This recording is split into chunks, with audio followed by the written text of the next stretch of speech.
Esta semana estamos un poco monotemáticos en Instagram y estamos hablando mucho de leer en voz alta, de leerles a los niños, de leer a los clásicos, de qué leemos a los niños. Y la pregunta que quiero que me ayudéis a responder es: ¿qué es un clásico? ¿Qué es lo que hace que un libro, estamos hablando de libros, qué es lo que hace que un libro pase a la posteridad con la categoría de clásico? ¿Qué requisitos debe cumplir? Yo la verdad es que desde ayer que hice un post en Instagram con 28 libros que leer a tus hijos en voz alta antes de los 10 años, no me acuerdo, antes de los 10 años creo que era, y puse 28 libros que yo considero que son clásicos, que yo considero que hay que leer en voz alta a los niños, que considero que son importantes de conocer, que ayudan a tu formación como persona integral, ya no solo porque conozcas la literatura específicamente. Y pregunté qué otros libros añadiríais a esta lista, ¿no? Que obviamente hay muchísimos. Y alguien sugirió Harry Potter. Entonces me quedé pensando, ¿Harry Potter ya es un clásico? ¿O hay que darle algo más de tiempo? O sea, ¿cuántas generaciones tienen que pasar o cuántos años tienen que pasar, aparte de que el libro tenga cierta calidad literaria, por supuesto, que toque temas atemporales, ¿no? Que dentro de 100 años se pueda seguir leyendo y pueda seguir interesando porque siga contando algo, porque sigas sacándole jugo cada vez que lo lees? Eso es lo que tienen los clásicos, que puedes leerlos una vez al año durante 25 años y cada vez la lectura será diferente, será renovada, te aportará cosas nuevas, te dará nuevas ideas. Entonces pensé, Harry Potter tiene algunas de esas características, pero creo que le falta tiempo, ¿no? No lo sé, es una pregunta que lanzo para que me contestéis. También hubo comentarios de personas que consideran que los niños tienen que leer libros infantiles o que a los niños hay que leerles libros infantiles. Yo no estoy de acuerdo con eso, y especialmente si hablamos de literatura actual, es algo de lo que he hablado en varias ocasiones ya. Creo que la literatura actual por lo general es bastante pobre en cuanto a argumentos, o sea, la historia en sí, pero también en cuanto a estilo y a nivel lingüístico. Creo que se ha empobrecido bastante, que estamos subestimando a los niños, y eso tiene consecuencias importantes, porque cuando tú lees a los niños en voz alta y cuando los niños leen por su cuenta, todo eso ayuda a formar su carácter y también forma parte de todo el conocimiento que van adquiriendo, que es sobre el que luego construirán su nuevo conocimiento. Entonces es muy importante cuál sea esa base y con qué formamos esa base. Así que sí es importante leer cosas que estén bien escritas en todos los sentidos, en el sentido literario, narrativo, también en el sentido lingüístico. Hay que leer cosas, además, que te reten un poco, ¿no? Que te fuercen a subir un poquito el nivel. Si solo lees lo que ya sabes leer, lo que ya entiendes, es como si a un niño de 15 años le pones a leer, ¿os acordáis de aquellos cuadernitos para aprender a leer de mi mamá me mima y esas cosas? No, no, eh, tienes que darle algo que le fuerce a superarse, que le haga esforzarse. Y sé que eso es un tema que para algunas personas es como, no, no, no, pero qué barbaridad estás diciendo. Es lo que yo pienso, y aquí lo dejo para abrir el debate. Entonces, nosotros ahora estamos leyendo varios libros a la vez. Ese es otro tema que surge con el tema de la lectura en voz alta. Hay personas a las que les va mejor leer un solo libro y estar, aunque leas varias veces a lo largo del día, estás leyendo siempre lo mismo. Es como que mantienes tu atención, mantienes tu pensamiento siempre como en el mismo tema, en la misma historia. Pero hay gente a la que nos gusta hacer justo al contrario, que es tener siempre varios libros empezados. Yo, por ejemplo, en mi lectura personal, no hablo ahora de mis hijos, pero yo en mi lectura personal normalmente tengo varios ensayos que leo durante el día y varias novelas que leo por la noche. Además, o sea, esto me ayuda como a distinguir el momento del día en el que estoy, y también los tengo en diferentes partes de la casa. He probado el sistema de mi amigo Joan Gallardo, que le mando un saludo si nos está viendo y si no también. que es precisamente el sistema de un solo libro todo el tiempo hasta que lo terminas y lo llevas contigo. A mí eso lo he probado, me parece un poco rollo y además me gusta mucho eso, el cambiar. Por ejemplo, me gusta leer ensayo durante el día y ficción por la noche porque me ayuda pues a desconectar y a relajarme, prepararme para dormir y para descansar. Entonces, con el niño también tenemos varios libros empezados a la vez. Ahora mismo por la mañana estamos leyendo una novelita infantil que es muy divertida. Me gustaría recomendarla, pero está descatalogada. Entonces, bueno, en mi Instagram hay unas historias destacadas que creo que se titulan Leemos o que leemos o algo así. Y allí voy compartiendo los libros que leemos en voz alta con el niño.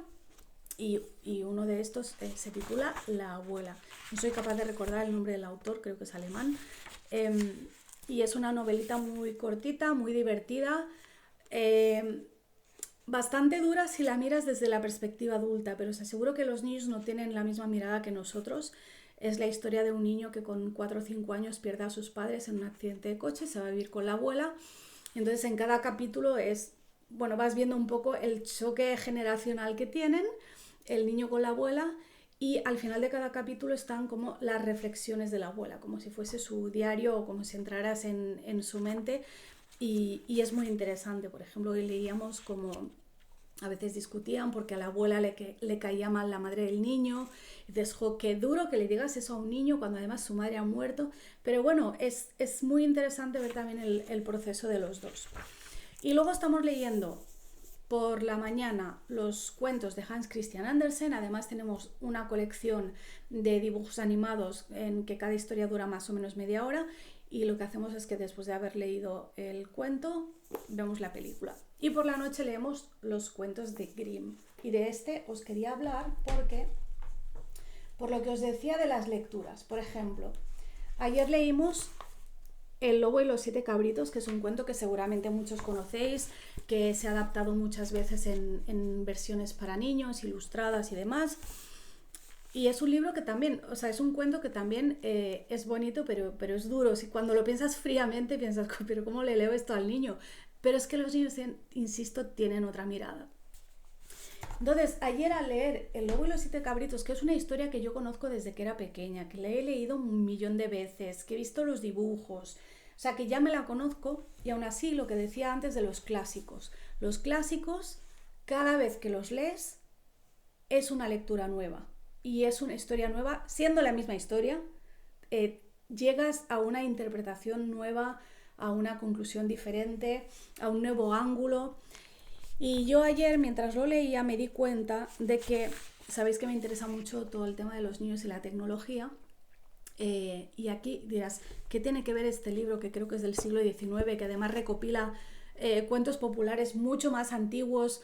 ¿Qué tendrá que ver con la tecnología? Si no había smartphones, ni iPads, ni nada de eso.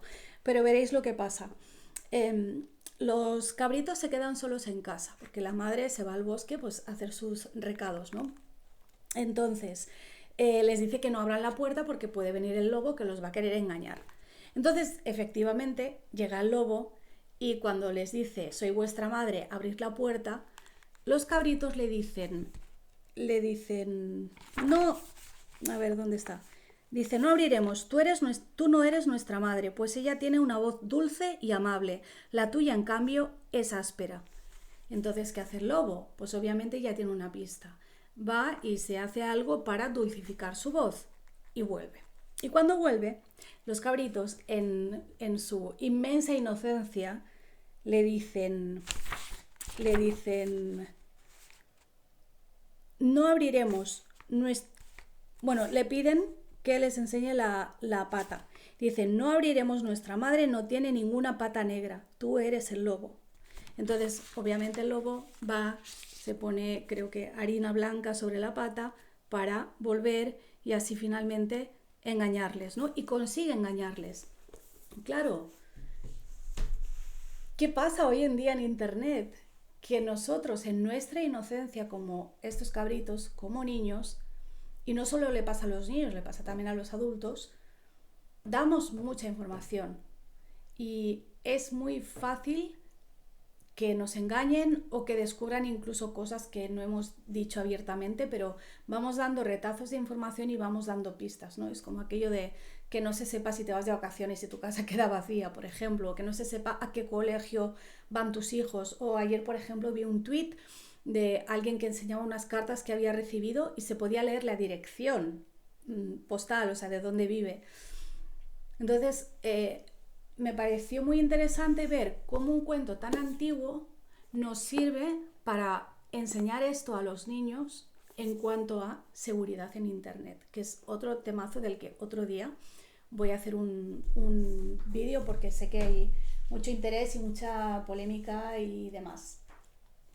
Y luego, la segunda parte, esta ya no fue una lección para el niño porque me pareció que no era tema para él, pero yo sí que estuve reflexionando sobre esto, y es cuando uno de los cabritos se esconde en el reloj y se salva. Entonces, cuando llega la madre, el que se había escondido le dice, pues ha venido el lobo, se ha comido a mis hermanos y se ha ido. ¿Y la madre qué hace? La madre se podía haber quedado en casa llorando, pero no. La madre coraje sale a buscar al lobo, lo encuentra y entonces se da cuenta de que la tripa del lobo, que en ese momento se está echando la siesta, se está moviendo. Y piensa, dice, ¿será posible? ¿Dónde está? Dice, santo Dios, ¿será posible que mis pobres hijos, que el lobo se tragó como cena, estén aún con vida? Y entonces le abre la tripa y saca a sus hijos con vida. ¿Qué nos dice esto? Que a veces parece que el mal ha ganado. Pero si tú eres como la madre y llegas hasta el final y no te rindes y no aceptas esa derrota, puedes descubrir que aún hay esperanza. Y si os acordáis que hace un par de años yo hacía unos vídeos que se llamaban Jardines como Versalles, creo que esta historia tiene mucho que ver con esto que está pasando ahora. Dejo abiertos los comentarios para que me contéis qué os parece, qué es un clásico, ¿es Harry Potter un clásico? ¿Hay que darle más tiempo? Y si queréis, podemos ir haciendo análisis de los otros cuentos, de los de Grimm y los de Andersen, que son los que estamos leyendo ahora, y vamos haciendo análisis para ver qué lecciones hay para nuestros hijos y también qué lecciones hay para nosotros y qué aprendemos. Contadme.